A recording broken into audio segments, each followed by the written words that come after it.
Okey, Assalamualaikum warahmatullahi wabarakatuh. Baik, set seterusnya yang kita akan bincang adalah uh, peperiksaan percubaan SPM untuk SBP 2025. Okey, so kita tengok paper 1 dulu. Soalan pertama. Okey, soalan pertama, apakah kuantiti vektor? So kuantiti ada dua jenis. Yang pertama adalah kuantiti skalar. Kuantiti skalar adalah kuantiti yang ada magnitude sahaja, iaitu jawapan A. Jawapan A. So lawan ataupun kuantiti yang kedua selain pada kuantiti skalar adalah kuantiti vektor, iaitu yang ditanya dalam soalan. So kuantiti vektor ni dia ada magnitude dan juga ada arah. So jawapan paling tepat adalah bola. Soalan nombor 2, ini graf Y melawan X. Tengok saya label Y tu warna pink, menunjukkan bahawa apa yang dinyatakan dahulu itu mesti berada di paksi Y. Okay, selepas perkataan melawan ada huruf X. Jadinya posisi X adalah pada paksi X. Tak kira lah dia letak huruf apa pun. Katalah dia letak graf Z melawan Q. Maksudnya Z kena duduk di paksi Y, Q kena duduk di paksi X. Itu dia punya format dia.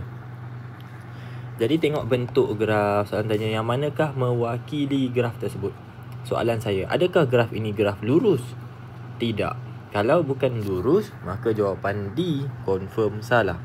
Sebab perkataan linear bermaksud lurus. Okey. So adakah ianya berkadar terus? Tak juga. Sebab grafnya juga bukan lurus, walaupun bermula di kosong. Jadi graf ni ada lengkungan. Jawapan paling tepat adalah A, iaitu Y bertambah dengan X. Seterusnya, soalan 3, graf halaju masa. So ni pun sama. Halaju bermaksud halaju di paksi Y. Dash masa bermaksud masa berada di paksi X. Okey, apa kontennya? Untuk graf halaju melawan masa, jika ada kecerunan, maka kecerunan itu adalah mewakili pecutan. So maksudnya dekat sini ada kecerunan ke? Ada. Maksudnya ada pecutan. Sini ada kecerunan ke QR ni? Ada. Tapi kecurunannya negatif. So nyah pecutan. Macam tu. Okey. Habis cikgu, kalau tak ada kecurunan macam mana? Ni tak ada kecurunan, bermaksudnya pecutan sama dengan kosong. Okey, pecutan sama dengan kosong tidak maksud objek itu tak bergerak. Pecutan kosong membawa maksud halaju seragam. Halaju yang sedang berlaku tidak berubah. Kalau nak tahu berapa, tengok dekat sini lah. Berapa halaju dia? Halaju malar atau halaju seragam. Itu konten dia. Baik, soalan suruh buat apa? Soalan suruh analisis yang manakah betul tentang gerakan tersebut. Okey, boleh pause dulu. Tengok gambar tu. Manakah betul? Okey, adakah kereta tersebut berada dalam keadaan pegun di PQ? Betul ke dekat PQ pegun? Saya dah cerita tadi. Tu tak bermaksud kalau pecutan kosong, objek pegun. Objek cuma tidak meningkat halajunya atau berkurang halajunya. So bukanlah pegun. Salah jawapan A. Okey, so cepatkan sikit jalan ceritanya. Jawapannya D, kereta tersebut mengalami pecutan seragam di ST. Tengok sikit ST. So ada kecerunan, maksudnya ada pecutan. Macam mana tahu pecutan ini seragam? Jawapannya kerana garis lurus. Satu garis lurus, kecerunannya sentiasa malar. Apabila kecerunan malar, pecutannya juga malar. Sebab tu kita panggil dia pecutan seragam. Seterusnya, soalan nombor 4, sebiji buah kelapa jatuh dari ketinggian 10 meter. Ketinggian 10 meter dari sebatang pokok. So dalam rajah pun dia ada label dekat awal. So saya labelkan H sebagai ketinggian. Okey. Kemudian saya tahu ini adalah linear motion ataupun gerakan linear, tapi melibatkan atas bawah.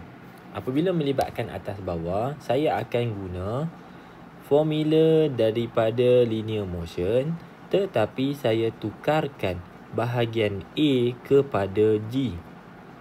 Saya tukarkan simbol A kepada G. Kalau kita sebut dan tulis A, itu bermaksud pecutan. Pecutan. A adalah pecutan. Okey. Dan sesuai digunakan untuk motion ke kanan atau motion ke kiri. Tetapi dalam kes ni, buah kelapa jatuh ke bawah. Jadi buah kelapa yang jatuh ke bawah mengalami pecutan. Yang pecutannya itu diwakili oleh pecutan graviti. So, saya tukarkan A kepada G. Dapatlah formula ni. Formula asalnya kat sini A ya. Jadi saya tukar G. Nilai G, seperti kita maklum, nilai G untuk bumi adalah 9.81. So, ganti nilai S ni kepada ketinggian. Hal laju awal buah kelapa sebelum dia jatuh mestilah kosong. Sebab mula-mula mesti dia attach pada dahan pada pokok tu. So, hal lajunya kosong sebab mula-mula tak bergerak. Okey. Kemudian dah tambah setengah 9.81 darab dengan T squared. Jadi, selesaikan ni dapat jawapan. Kemudian square root. Okey, awak akan dapat T square dulu. Awak square root kan. So, this is the answer. Jawapannya 1.43 saat. Seterusnya, Rajah menunjukkan susunan radas eksperimen ringkas untuk memahami konsep momentum. Baik, saya bagi nota sikit kat situ. Apa maksud momentum? Momentum adalah produk hasil produk jisim dan hal laju objek. Mengikut formula, momentum adalah P sama dengan M jisim darab dengan hal laju V. P sama dengan MV. Okey. Kemudian kita tengok lagi soalan Rajah 4. Oh, ada guli dia kat sini. Guli tu duduk atas satah condong. Okey, pada sudut theta. Apa jadi pada guli? Guli pun bergolek turun. Kena pada kardboard nipis yang dilipat. Kena pada sinilah. Soalan tanya apa? Apabila guli dilepaskan, pernyataan manakah benar? Okey, so bila kita baca, jawapan C paling tepat. Ketinggian guli dilepaskan bertambah, jarak kardboard nipis tertolak bertambah. So, apabila kita tinggikan sudut, maksudnya kita tambahkan sudut, maka objek ini akan bergerak dengan hal laju yang lebih tinggi. Apabila hal laju guli bertambah ataupun perubahan hal lajunya ataupun hal lajunya bertambah, dekat sini hal laju guli bertambah, maka kata formula momentum, apabila hal laju bertambah, momentum juga bertambah. So, momentum itulah yang menyebabkan kardboard nipis yang dilipat itu akan tertolak lebih jauh. Okey, so jawapan C. Nombor 6. Satu objek berjisim 0.5 kg ditarik dengan satu daya 100 Newton selama 15 saat. Tengok, saya ambil maklumat, highlight, tulis simbol. Highlight, tulis simbol. Highlight, tulis simbol. Okey. Kemudian saya baca soalan seterusnya. Soalan minta impulse. Saya pun recall balik formula. Impulse ada dua formula, iaitu boleh guna sama ada F darab T, satu formula, atau boleh guna MV tolak MU, formula nombor 2. Cikgu, bukan dia sekali ke cikgu? Ya, sekali. Tapi untuk mengira impuls, sebelah kiri pun impuls, sebelah kanan pun impuls. Yang mana nak guna cikgu? Jawapannya, tengok kepada maklumat dalam soalan. Adakah soalan bagi hal laju? Maklumat hal laju ada tak dalam soalan? Tak ada. Jadi tak boleh pakai yang sebelah kanan. Pakai sebelah kiri. Ada tak daya? Ada, 100. Ada tak masa? Ada, 15 saat. So 100 darab 15, as simple as that. Darab saja, dapat jawapan C. 7. Berat seorang budak di bumi adalah 700 Newton. Apakah terjadi kepada berat budak tersebut apabila berada di bulan? Okey, konsepnya nilai kekuatan medan graviti G bagi bulan adalah lebih kecil daripada G dekat bumi. Kalau bumi 9.81. Kalau dekat bulan kurang daripada 9.81. Okey, G untuk bulan kurang dari 9.81. Jadinya, apa relation dalam formula? Untuk awak mengira berat, ni berat punya formula, awak akan darabkan G same dengan nilai G. Jadi, kalau pergi bulan yang nilai G-nya lebih kecil, maka logiklah nilai W-nya akan kurang. W tu apa? W itu berat. So, jawapannya berat akan berkurang. Kalau ikut form 3, kalau tak silap saya form 3, berapa banyak berkurang? Okey, berat objek di bulan adalah 1/6 daripada berat di bumi. Berat objek di bumi 1/6. Maksudnya bahagi 6 lah. Kalau berat budak tu 700, okey, bahagi 6. Dapatlah berat dia dekat bulan. Itulah form punya konsep lah. Sama saja. Tapi lower form kita tidak membincangkan tentang G ni, kita tak kaitkan sangat dengan nilai G dan nilai formula dia ni. Okey, nombor 8. Jadual menunjukkan jejari orbit R dan tempoh orbit T. Jejari orbit tu apa? Tempoh orbit tu apa? Baik, kita pergi kepada konsepnya dulu. Katalah ini matahari. Mana nak lukis ni? Okey. Ini matahari. Ini orbitnya. Untuk satu planet. Katalah planet ni saya buat macam ni. Okey. Yang dimaksudkan dengan jejari orbit adalah jarak daripada pusat matahari ke pusat planet itu. Yang ni namanya jejari orbit. Tu kan nampak macam jejari kan? Tapi kita panggil dia jejari orbit kerana mewakili jarak dari pusat planet itu ke pusat matahari. Macam tu. Okey? Now saya tengah bagi tahu dekat awak apa maksud jejari orbit. So kalau tengok kolom ni, jejari orbit bumi R1. Macam tu lah, nanti dia label R1 macam tu. Okey, yang kedua, apa itu tempoh orbit? T besar. Apa itu tempoh orbit? Baik. Now tengok dia punya motion dia.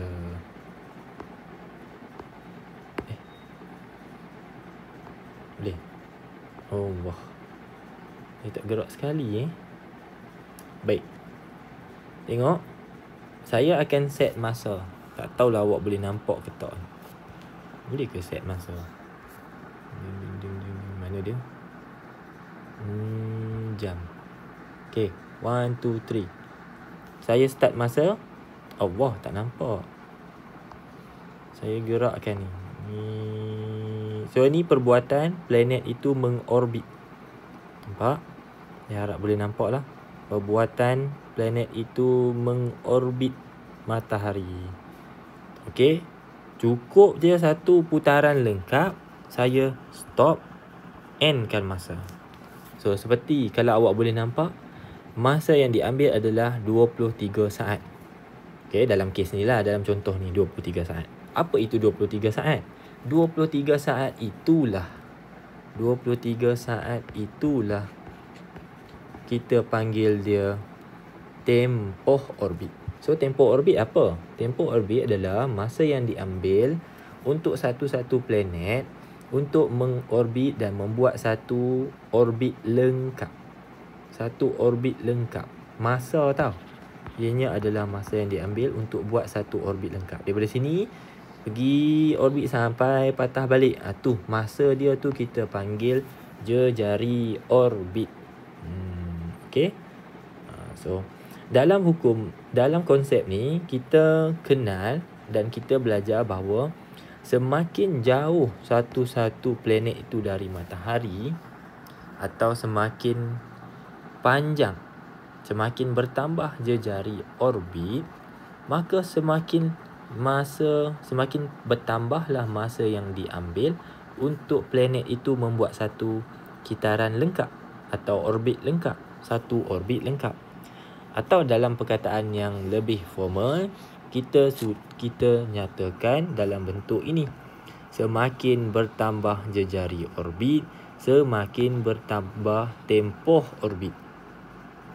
Tapi kata Kepler tidak semudah itu. Tak boleh tulis macam ni. R berkadar terus dengan T. Tidak. Bila Kepler buat kajian, rupa-rupanya bukan R berkadar terus dengan T semata-mata. Sebaliknya, dalam bentuk ini. Kuasa 2 tempoh orbit adalah berkadar terus dengan kuasa 3 jejari orbit. Nak sama dah tu. Konsepnya dah nak dapat dah. Memang dia berkadar terus. Tapi bukan kuasa 1. Sebaliknya kuasa 2 dan kuasa 3. Okay. So, ini yang dinyatakan oleh Kepler dalam hukum ketiganya. Hukum Kepler ketiga menyatakan bahawa kuasa 2 tempoh orbit adalah berkadar terus dengan kuasa 3 jejari orbit. Kemudian throughout the syllabus awak belajar dalam hukum Kepler ketiga ada formulanya. So awak ambil yang ni bahagi dengan ni. Okey, dapatlah formulanya. Lepas tu letak sama dengan dekat tengah-tengah. Dapatlah formula hukum Kepler ketiga. Okey, konten tu saya tengah cerita konten. Baik. Soalan tanya apa? Jadual 1, perbandingan manakah yang betul? Okey, jadual 1 menunjukkan untuk bumi R1 jejari orbit dia, tempoh orbit dia T1. So kalau kita ambil T1 ni kuasa 2 dengan R1 kuasa 3, kita dapat X. Okay.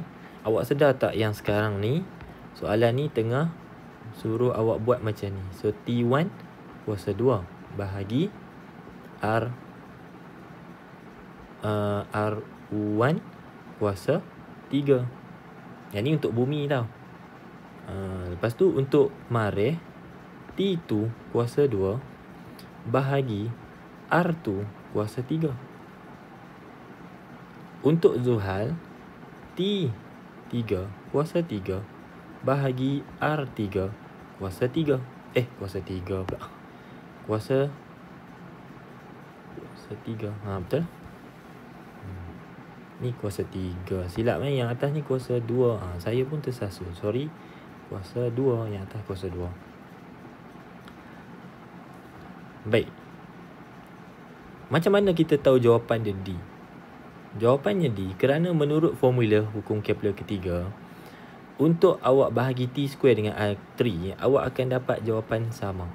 Dalam cerita yang lebih jelas lagi, untuk guna hukum Kepler yang ketiga, awak kena make sure apa yang awak relatekan itu mempunyai satu persamaan. Objek A dan objek B mesti ada satu persamaan, iaitu mesti mengorbit objek yang sama. Contoh, ini matahari. Kemudian ada orbit. 2 orbit. Okey, kemudian kita ada planet A, kita ada planet B. So planet A dan planet B boleh dihubung kaitkan dalam hukum Kepler ketiga. Kerana planet A dan planet B kedua-duanya mengorbit satu objek yang sama, iaitu matahari. So selagi mana dua objek ni mengorbit benda yang sama, kita boleh pakai hukum Kepler ketiga. Contohnya kita ada kalau objek ni adalah bumi, katalah tengah ni bumi, boleh? Sini bulan, sini satelit. So bulan dan satelit mengorbit objek yang sama, iaitu bumi. Maka bulan dan satelit boleh direlatekan dalam formula Kepler ketiga. Macam tu konsep dia. Jadi kenapa D? Tak jawab lagi. Kerana bumi, Marikh dan Zuhal ketiga-tiganya mengorbit matahari, mengorbit objek yang sama. So bolehlah relatekan tiga-tiga ni. Yang ni samalah dengan yang ni, samalah dengan yang ni. Sebab tu jawapan dia sama dengan. Panjangnya saya cerita, kan, harap sampailah. Baik, pernyataan manakah yang benar menerangkan satelit bukan geopogon? So kalau bukan geopogon, ni direct saja berada dalam orbit yang lebih rendah ataupun yang lebih tinggi daripada orbit bumi geopogon. Okey, direct saja. Nombor 10, belon berisi air diletakkan di atas sebatang lilin yang sedang menyala. Didapati belon mengambil masa yang lama untuk pecah. So dalam belon tu ada air. Okey, kemudian kita nyalakan api, lambat belon tu nak meletup. Okey, kerana air mempunyai muatan haba tentu yang tinggi. Nilai muatan haba tentu untuk air adalah 4200 Joule kg -1 degree Celsius -1. Maksudnya apa?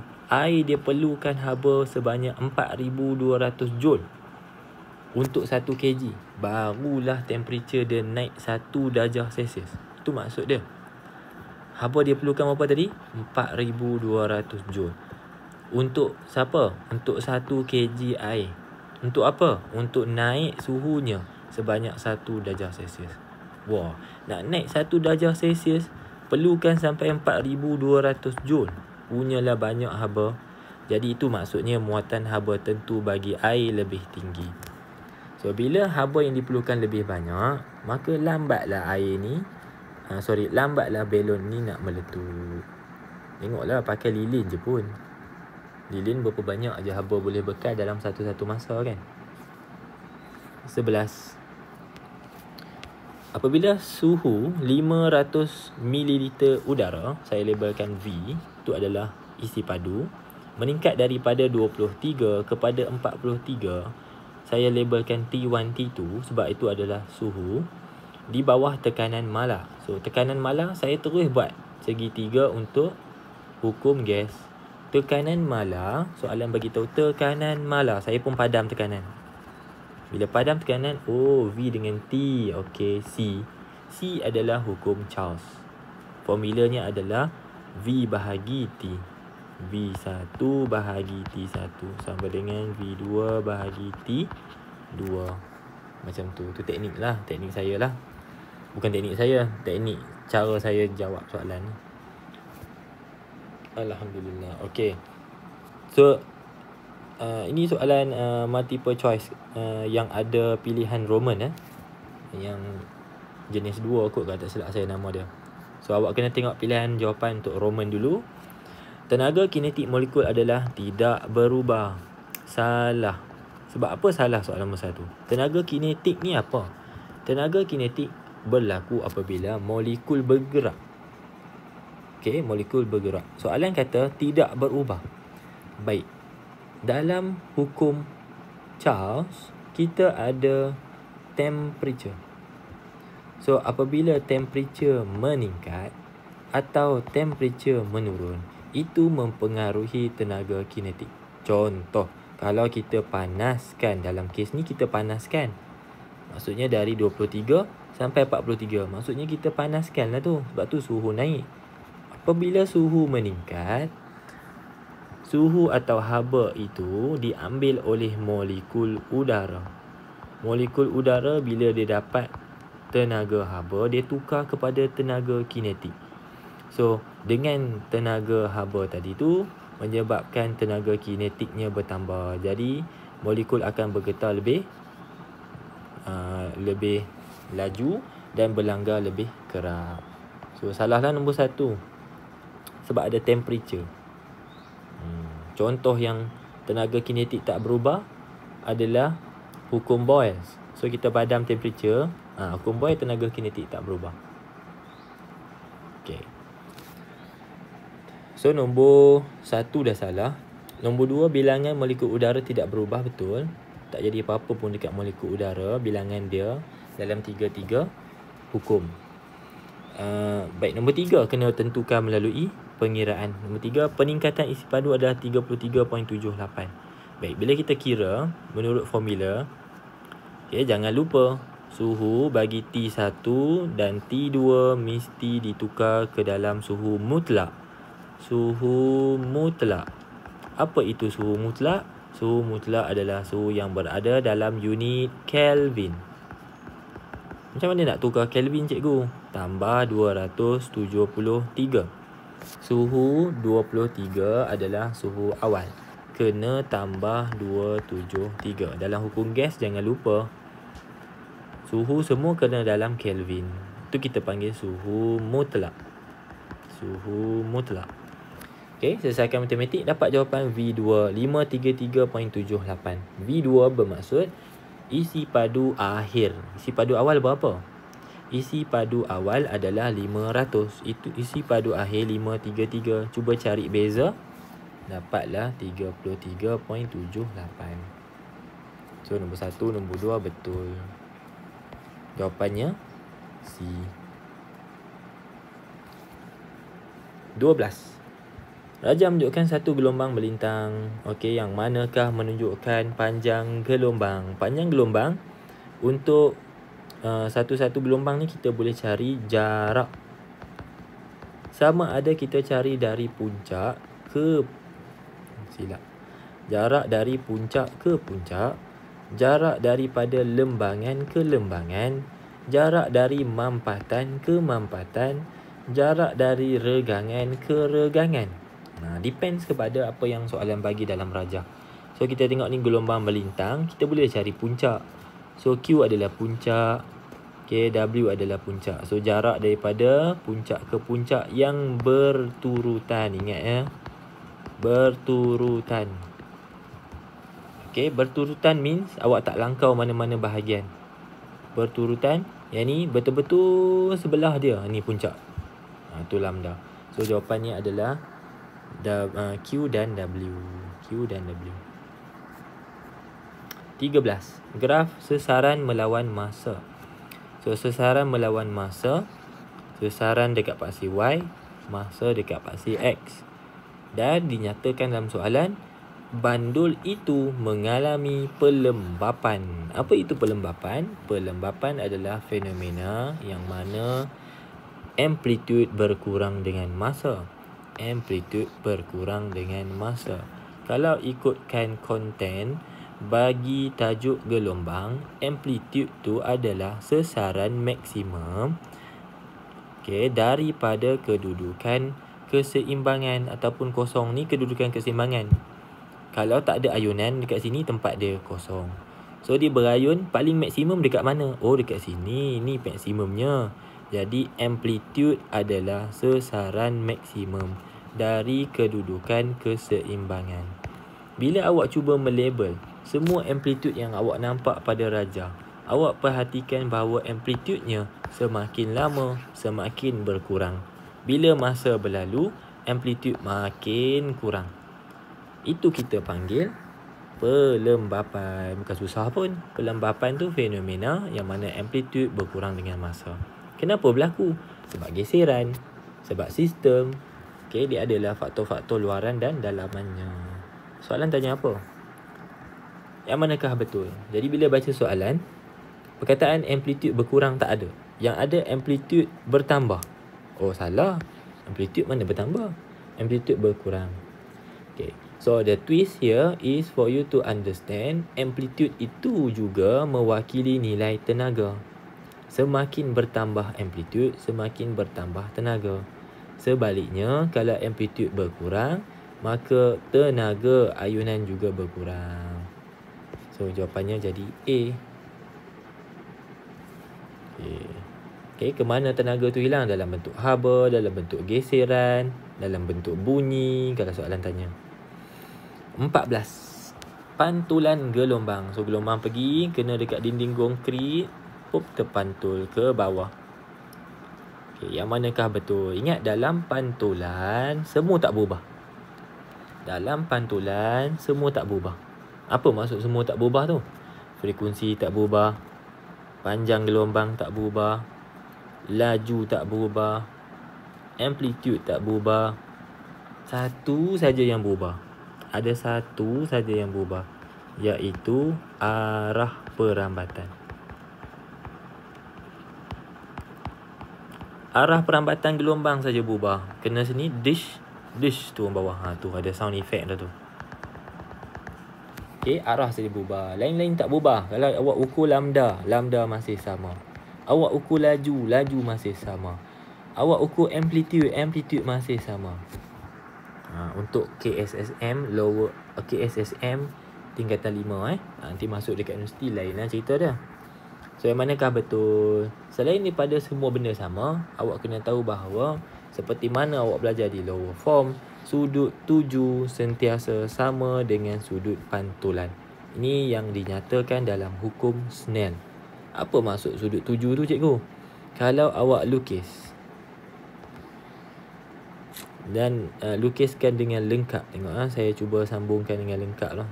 Saya tak sure lah ni gambar dia boleh dapat connected betul ke tak. Anggaplah dia dalam satu arah macam tu. Okey, kalau saya buat garis normal, kat situ saya tandakan N tu garis normal. Baik, mana sudut tujunya? Sudut kena ingat diukur dari gelombang, perambatan gelombang ataupun garis gelombang tu kepada garis normal. Ini sudut tuju. Okay, sama juga dengan sudut pantul pun. Sudut pantul pun kita ukur dari garisan gelombang kepada garis normal. Itu sudut pembiasan. Sudut pantulan, maafkan saya.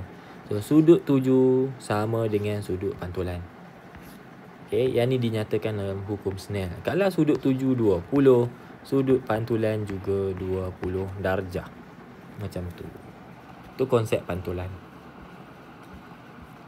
Seterusnya 15. Rajah menunjukkan kedudukan sebuah pemancar stesen radio dan sebuah penerima. Okey, bila tengok gambar rajah tu, oh ini ke pemancar dia.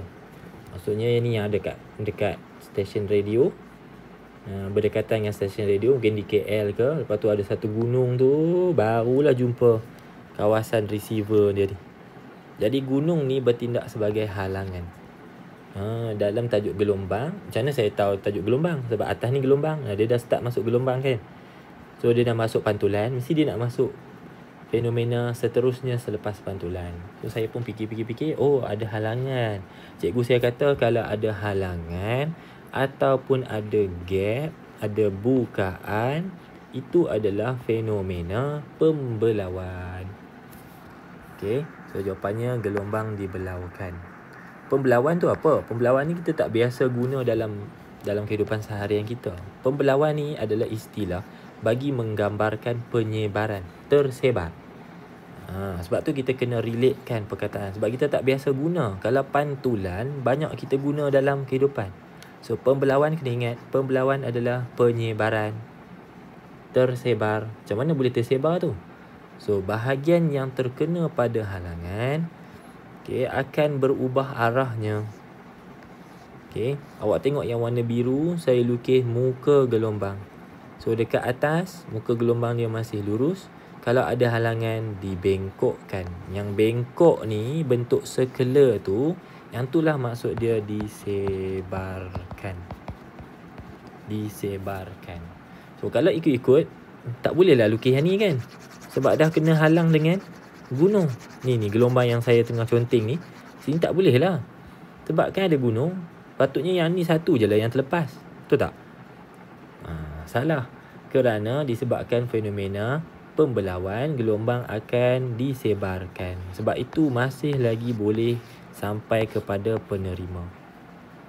So kalau soalan minta lukis macam tu lah lebih kurang lukisan dia. So yang atas ni tak jadi apa-apa. Yang bawah yang terhalang tu kita lukis dia disebarkan. 16. Okey. Soalan beritahu yang soalan beritahu bahawa ini adalah satu corak interference. Dan bila saya tengok, saya tahu ni adalah gelombang air. Kenapa saya tahu gelombang air? Sebab saya jumpa garis-garis yang menyambungkan node dan anti-node. Garisan nodal dan anti-nodal. Okey, macam mana saya tahu? Saya cek Dekat sini, titik yang saya warnakan warna merah tu, saya tengok warna solid gelap dengan gelap. Maksudnya tebal dengan tebal. Saya pun tengok sini. Oh, tebal. Tebal adalah puncak. Maksudnya, sini adalah puncak bertemu puncak. Sini lembangan bertemu lembangan. Puncak bertemu puncak. Lembangan bertemu lembangan. Titik-titik ini disambungkan dalam satu garisan. So, yang ni kita panggil garisan antinode.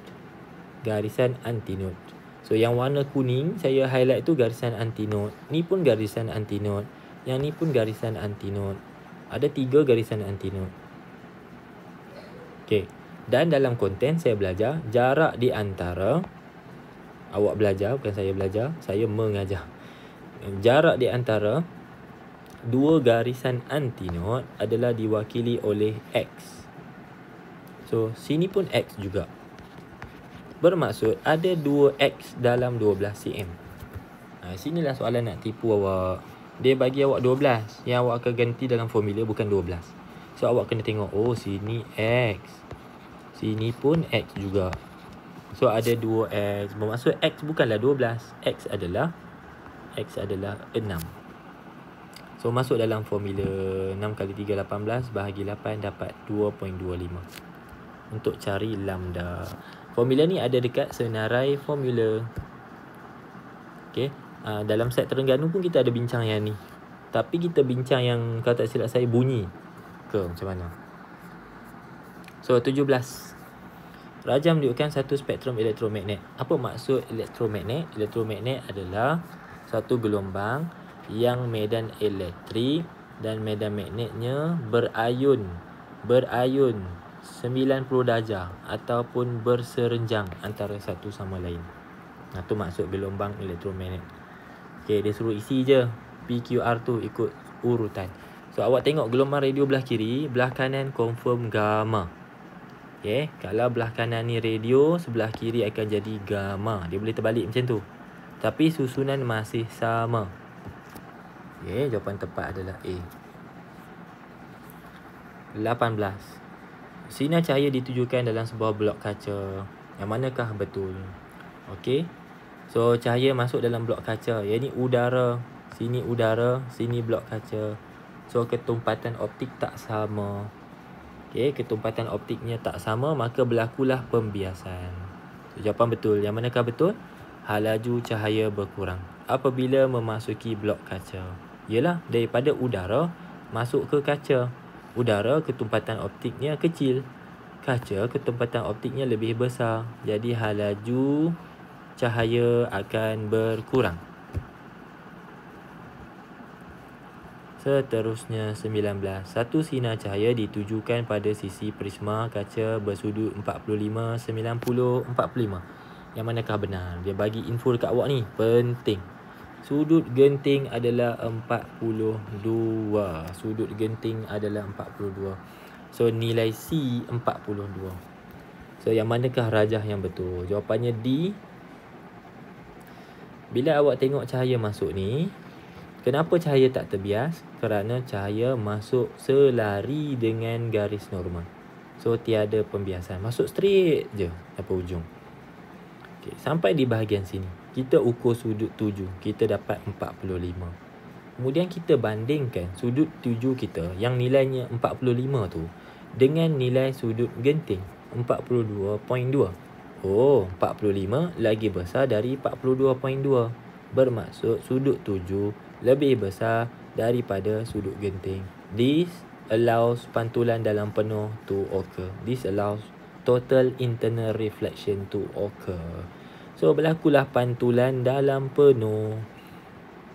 Okay, terpantul dalam medium yang sama. Kalau ikut-ikutkan awak belajar kan, kaca pun terkeluar lah belah sini kan. Sama ada dia mendekati normal atau menjauhi normal. Saya rasa ni kalau kaca ke udara menjauhi normal. Kalau ikut-ikut macam ni lah, ke sini. Tapi sebab hukum pantulan dalam penuh dipatuhi, syarat dia dipatuhi, maka dia terpantul di sini. Kita pun ukur lagi sekali. 45. Oh, lebih. Pantul lagi. Kemudian terus keluar daripada prism. Kenapa terus keluar? sebab sekali lagi berada selari dengan garis normal. D will be the correct answer. Dan soalan terakhir, yang ni adalah gambar rajah untuk mikroskop majmuk. Mikroskop yang ni kena ada hafalan. Okey. Soalan tanya yang manakah betul, yang manakah kedudukan yang betul bagi objek dan imej akhir. Objek dan imej akhir. Jawapannya adalah B. Kena ingat objek imej yang berada dalam mikroskop majmuk sentiasa berada di antara FO dengan FE. Macam tu. Maksudnya dia tak duduk dalam tu. Dia ada gap. So yang ni semua ada gap kan. So image dia mesti duduk in between FO dengan FE. Dan image itu dalam keadaan songsang. Ini ada sikit hafalan lah Ada sikit hafalan yang kena buat lah dekat situ. So ini in between tapi tak duduk dalam ni, tak duduk dalam range ni. Yang ni duduk terkeluar. So best answer is B. Pengganggu yang baik A lah. Pengganggu yang baik adalah A. Okay, so itu sahaja 20 soalan untuk set yang pertama, untuk part yang pertama. InsyaAllah kita jumpa lagi dalam part 2. Bye. Assalamualaikum. Take care.